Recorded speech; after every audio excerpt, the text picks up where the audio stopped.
Hi friends, welcome to Salem Padma சமையல். இன்றைக்கி என்ன பண்ண போகிறோன்னா, சூப்பராக குயிக்காக குக்கரில் பார்த்திங்கன்னா ஒரு குருமா, வெங்காய தக்காளி குருமா.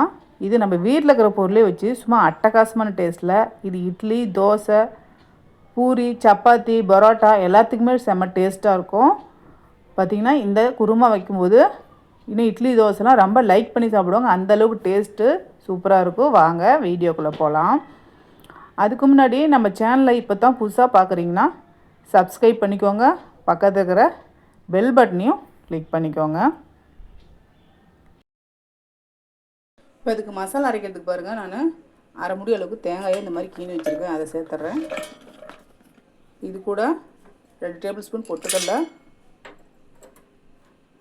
2 பட்டை, ஒரு 4 லவங்கம், ஒரு ஏலக்காய், 1 டீஸ்பூன் அளவுக்கு சோம்பு, அரை டீஸ்பூன் அளவுக்கு கசகசா. முன்னே இதை நான் ரஃப்பாக அரைச்சிட்டு வந்துடுறேன். இப்போ தேங்காய் பாருங்கள், இந்த அளவுக்கு அரைச்சிட்டு வந்துட்டு இப்போ இதில் 4 தக்காளி கட் பண்ணி வச்சுருக்கேன், அதை சேர்த்துக்கலாம்.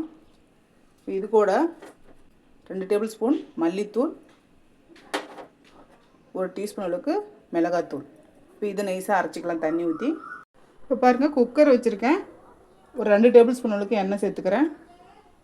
இதில் 1 டீஸ்பூன் அளவுக்கு சோம்பு, ஒரு பிரியாணியில் சேர்த்துக்கலாம்.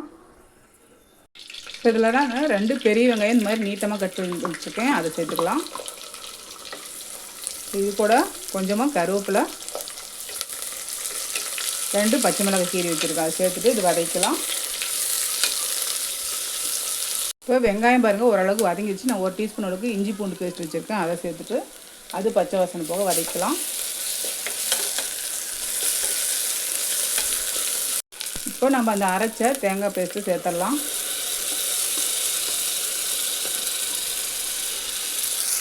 இப்போ நம்ம எல்லாமே பச்சையாக சேர்த்துருக்கோம். ஒரு 2 நிமிஷம் அப்படியே ஃப்ளேம் மீடியமாக வச்சு வதக்கிக்கலாம்.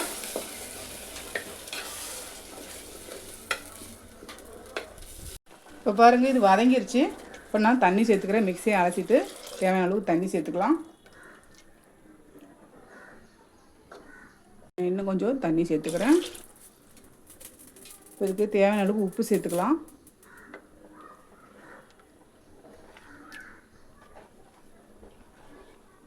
இப்போ குக்கரை மூடி ஒரு 2 விசில் வச்சு எடுத்துக்கலாம். இப்போ குக்கரை ஓப்பன் பண்ணிக்கலாம்.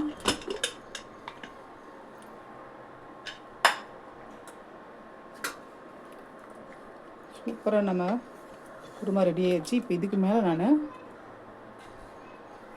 கொஞ்சமாக மல்லி இலை போட்டுறேன். இது பார்த்திங்கன்னா இட்லி, தோசை, சப்பாத்தி, பூரி, புரோட்டா எல்லாத்துக்குமே நல்லா இருக்குங்க. இந்த வீடியோ உங்களுக்கு பிடிச்சிருந்தாக்கா லைக் பண்ணுங்கள், ஷேர் பண்ணுங்கள், கமெண்ட் பண்ணுங்கள்.